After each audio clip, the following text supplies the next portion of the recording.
Welcome back to our channel. In this video, we will guide you through the process of reacting to a message in WhatsApp Web.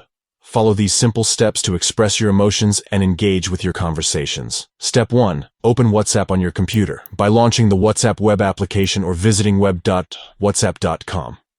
Step 2. Navigate to the desired chat where you want to react to a message. This can be a one-on-one conversation or a group chat. Step 3. Locate the smiling face icon next to the message you want to react to.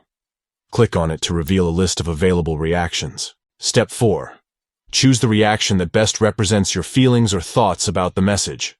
You can select from a variety of reactions such as thumbs up, heart, laughter, surprise, and more. By following these steps, you can easily react to a message in WhatsApp Web and add a touch of personalization to your conversations. We hope you found this tutorial helpful. If you have any questions or need further assistance, please let us know in the comments below.